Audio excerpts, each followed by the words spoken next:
Today we got a little more SCP. This is 3008 trapped in IKEA. If you enjoyed the video, click the like button, subscribe to the channel. Let's get into it. Video features original stories based on and inspired by SCP Foundation. Some details on March 15th, 2011, Martin Oh wait, let's turn this shit off. Sims was wandering down the streets of Carson, California. His clothes were ragged, he was filthy, and gibbering like a madman with— That just sounds standard. There's a guy that was filthy, ragged clothes, scratched up, kind of looks homeless, walking down the streets of some city in California. It's a normal day in California. With a full beard and long, unkempt hair. His body was covered in scars, but he showed no signs of malnutrition. What made Martin's sudden appearance so remarkable? He'd been missing for 3 years. When he was interviewed by police, they asked him where he'd been all this time. They couldn't believe his answer. He'd been trapped in an IKEA since 2008, but this was no ordinary IKEA. This was a dangerous anomaly that would come to be known as SCP-3008. Martin's strange answers in his interview were laughed off by his interviewing officers, who assumed he was either crazy or under the influence of something, but they caught the attention of an SCP Foundation field agent embedded in the precinct. The report was passed up the chain to a local site director who approved a detachment of Foundation field operatives to look into Martin's case. While he was reluctant to lead the Foundation agents back to the offending IKEA, the Foundation can be extremely persuasive. His screams of "Please, I'm begging you, don't take me back, don't make me go back," were noted but ultimately disregarded. When the SCP Foundation had triangulated the position of SCP-3008, which was indeed an active IKEA, the entire retail zone was closed and barricaded under the pretense of a severe black mold infestation. Armed Foundation personnel also arrived on the site shortly after, based on Martin's vague statements that there were creatures of some kind inside. Due to his deteriorating mental health, Martin was unable to provide a great deal of lucid information on the specific traits of SCP-3008. But Did you go through some crazy shit like this? Repeating was bigger on the inside. Once researchers were satisfied that Martin had delivered all the pertinent information he was able to, he was administered Foundation amnestics to erase his memory of the last 3 years and return to his family. A cover story was formulated. Martin had been kidnapped and abused for 3 years by a mentally unbalanced stalker in downtown Carson. He'd been able to escape as said stalker took his own life out of guilt, a suicide that the Foundation expertly fabricated to make their cover story airtight. With the loose end of Martin Sims taken care of, the true observation— That's crazy. In order to make an airtight alibi or whatever to create the story, they actually had somebody, they killed somebody. That's some SCP shit for sure. SCP-3008 That's what they'll do. A base set around the perimeter of the mysterious IKEA kept a 24-hour watch on the building, covering all potential entrances and exits. No exploratory missions had yet been approved by the Foundation Ethics Committee, so they first wanted to perform a week of external observation to see if any of the store's anomalous properties extended beyond the confines of the building. After a week of nothing, it appeared they did not. A local site director approved of the use of 20 disposable Class D personnel to explore the interior of SCP-3008. The D-Class operatives would be split into 4 squads of 5 men, Alpha, Bravo, Charlie, and Delta Squad. Each would be assigned a different quadrant of the store and would deliver information back to the control team on site via a live audio and video link. 3 of the 4 teams upon entering the store reported nothing out of the ordinary. Neither the audio or video they were sending back indicated anything different from a standard IKEA store, from the flat-pack wardrobes to the Swedish meatballs. Team Delta, however, suddenly began— Is this place shut down? Didn't they shut it down? It's been shut down for a little over a week. Well, why are there Swedish meatballs? Experiencing a scrambled audio and video connection. Shortly after, communication with Team Delta dropped off entirely. You can't shut down the meatballs somewhere inside the store and haven't been seen since, with one notable exception. After the disappearance and the extraction of teams, Foundation researchers classified SCP-3008 as Euclid because its anomalous properties were at least confined to the interior of the store, and even then seemingly not the entire interior. The anomalous area within SCP-3008 became known as SCP-3008-1, and containment appeared to be 100% secure. There was no telling how many people had already gone missing in the store over the years, but the disappearances must be stopped. The Foundation maintained constant surveillance around the perimeter of SCP-3008, but it appeared they could prevent any further incidents by simply preventing other civilians from accessing the IKEA store. Martin's ravings about monsters were assumed to just be the product of delirium,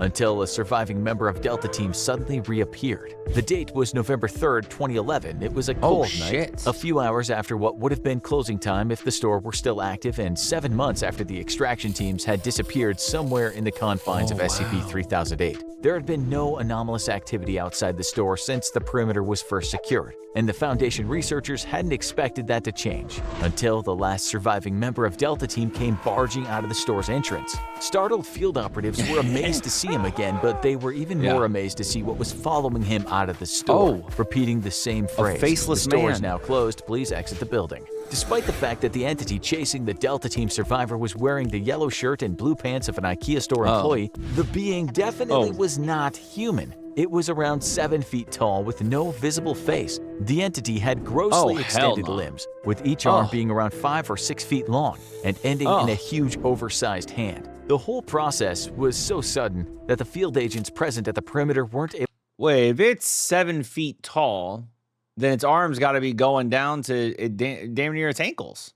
Past the knees for sure. It's like a gorilla person. Able to save the Delta Team survivor as the entity reached forward with his freakishly long arms, grabbed him, and twisted his head off like a child with a doll. The field operatives present drew their weapons and peppered the entity with bullets. Shit! It would later be classified as SCP-3008-2. The being appeared to collapse and die from the physical trauma, at which point it and the body of the former Delta Team survivor were taken for an autopsy by Foundation researchers. You gotta figure out what the fuck's going on there. There were no biological abnormalities of the body of the Delta Team survivor, so it did not appear that the anomalous properties of SCP-3008-1 had any effect on the physiology of its occupants. He was not malnourished despite being missing for months, and the contents of his stomach looked to be half-digested food consistent with the menu of a typical IKEA store restaurant. SCP-3008-2, on the other hand, raised a number of perplexing biological questions. The autopsy revealed that the creature's clothes were actually part of its body, like an additional layer of skin. The creature lacked blood or any kind of vascular system. Even stranger, the entity didn't appear to have bones or internal organs, not even a brain or nervous system. It was a being made entirely of skin all the way to its core. How it was able to move, or even live for that matter, remains a mystery. Though when you work for the SCP Foundation, you learn to accept that some things will always remain unexplained. Some shit's just weird. One thing was certain though, Martin Sims was right about his monsters. After the incident with Delta Team, the Foundation deemed that sending manned explorations into the heart of SCP-3008 was too much of a liability, and planned a series of drone-based reconnaissance missions into the anomaly. The first of these drones experienced connection issues and failed when attempting to venture into the IKEA's anomalous zone. However, after a lengthy period of trial and error, the Foundation was able to establish a more secure connection with its drones, even when deep into the SCP-3008-1 anomalous zone. It was only then that some of the most extraordinary discoveries were made. SCP-3008-1 seemed to break the laws of spatial reality, as the area of the IKEA's interior was at least an order of magnitude larger than its exterior. Just as Martin Sims had said, it was bigger on the inside, but just how much bigger? It's a TARDIS. The Foundation has yet to find evidence of any physical terminators within the store that might indicate SCP-3008-1 has an endpoint, while an area of at least 10 kilometers squared has been uncovered in SCP-3008-1. It could, in theory, be infinite. Laser rangefinder tests, which are normally very reliable, have only given inconclusive results. Interestingly, the anomalous area doesn't have any clear visual differences from the rest of the IKEA store, except that it extends forever. An individual trapped within the confines of SCP-3008-1 wouldn't even realize they've entered an anomalous zone until they tried to locate an exit and leave, at which point they'd find they were already hopelessly lost. The geography of SCP-3008-1 does at least appear to be consistent, so people trapped within are theoretically able to retrace their steps and escape if they haven't already ventured too deep. According to data collected during the drone reconnaissance missions, SCP-3008-2, of which there appear to be a vast population, would wander the stores aimlessly during the day. They are unresponsive to the drone's presence and did not appear to be aggressive. While the physical descriptions of these creatures could vary slightly, they all follow the same overall trend. Clothes consistent with an IKEA uniform, no face, either seemingly too tall or too short, and limbs that are grossly out of proportion with their bodies. As the Foundation began sending drones deeper into SCP-3008-1, they found another incredible discovery. There was an unknown population of humans trapped inside IKEA's anomalous zone, and these people had used the IKEA furniture around them to create entire settlements and towns within the store. There were several of these towns, all of which seemed to cohabitate peacefully. Even Foundation personnel found this development in their research to be truly extraordinary. Since SCP-3008 was first identified, there have been only 14 civilian escapes. Some had been trapped inside for months, others had been in there for years, some far longer than Martin's 3-year stint. While every one of these escapees has eventually been released Some back people to their wouldn't home even be able after to a liberal application of live on the amnestics and a outside. proper cover story has been devised, the Foundation interviewed each of them extensively first. Well, I According guess to with each of the these escapees, amnesia, the people trapped inside the IKEA have built an entirely new society across the various settlements. Contrary to the Lord of the Flies expectations of a group of people isolated and afraid, there's immense cooperation between the trapped civilians. The food in the several IKEA restaurants in SCP-3008-1 mysteriously replenishes while nobody's there, so there's no threat of starving. And the automatic turning on and off of the lights forms as a rudimentary kind of day and night cycle. Nighttime, however, is when things get dangerous, as the SCP-3008-2 entities, which are known to the people inside as the staff, become extremely hostile after dark. Aggressive hordes of the staff swarm the settlements at night, repeating, "This door is now closed, please exit the building." The civilians inside are usually able to repel these attacks with minimal casualties, but the constant war of attrition slowly wears down those inside. The bodies of the creatures also need to be removed from the area after each attack, as the presence of corpses or even parts of corpses has been known to heighten the ferocity of the next night's attack. During the day, the staff return to a docile and unresponsive state, though they'll still defend themselves violently if anyone dares to attack.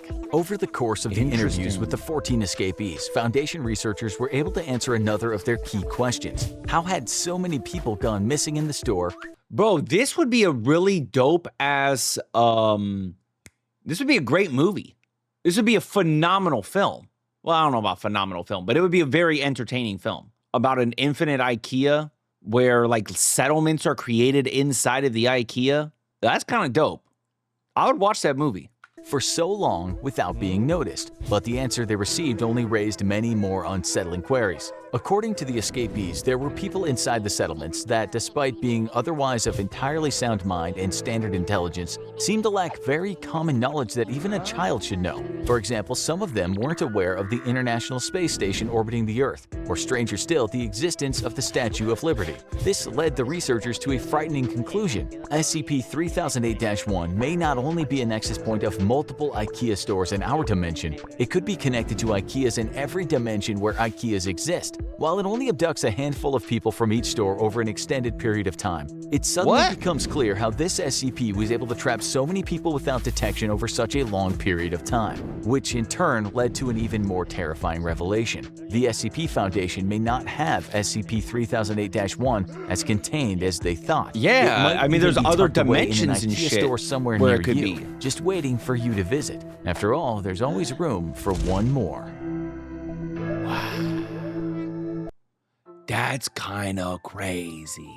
That's so cool. When they mentioned the settlements, that is so interesting that like they've created a society within there. That's really dope. I love that. And then beyond that, I really like this at the end that they kind of reveal that it could be connected to other IKEAs around the globe. People could be in here. There could be people that are literally born in here. It's kind of insane. I wonder what level of like towns and stuff you've created. You know, what level of you know what I mean? Like how much could you create? How much could you like actually make a real base with all that stuff? It's kind of sick, dude. Damn, it makes me really badly want to play like a zombie survival game. It really does. Let me know what SCP video you would like me to check out. Like which SCP are you interested in seeing my reaction to next? You can let me know down in the comments. This one was honestly just maybe one of the coolest concepts, man. That's so cool.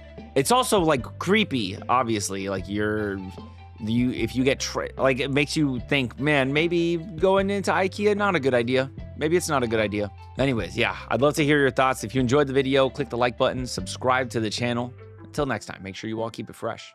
Peace.